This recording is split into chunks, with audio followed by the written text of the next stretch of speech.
আজকে জুন মাসের 29 তারিখ, ঠিক 2023 সালে জুন মাসে আমার ছেলেকে একটা ফিল্ম একাডেমিতে ঢুকিয়েছিলাম অ্যাক্টিং শেখার জন্য।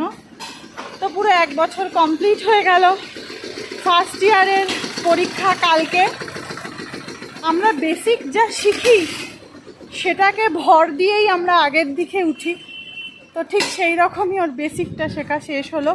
কালকে এক্সাম। আমার বাড়ির থেকে যে ফিল্ম একাডেমিটাতে ওকে দিয়েছি প্রায় ডিস্টেন্স 3 ঘন্টা। তো এত বৃষ্টির মধ্যেও কিছু করার নেই, আসতে তো হবেই প্রয়োজন থাকলে।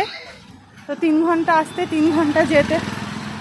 আজকে আসলাম লাস্ট শেখা বেসিক কোর্সের, আবার আসতে হবে কালকে। তাহলে চলুন যাই, বেসিকের শেষ শেখাটা শিখে নিক আজকে। প্রচণ্ড বৃষ্টি, কখনো বৃষ্টি আবার কখনো মেঘলা, পুরোপুরি বৃষ্টি হচ্ছে না। তো তার মধ্যে দিয়েই আমরা হেঁটে যাচ্ছি আর আপনাদের সাথে কথা বলছি।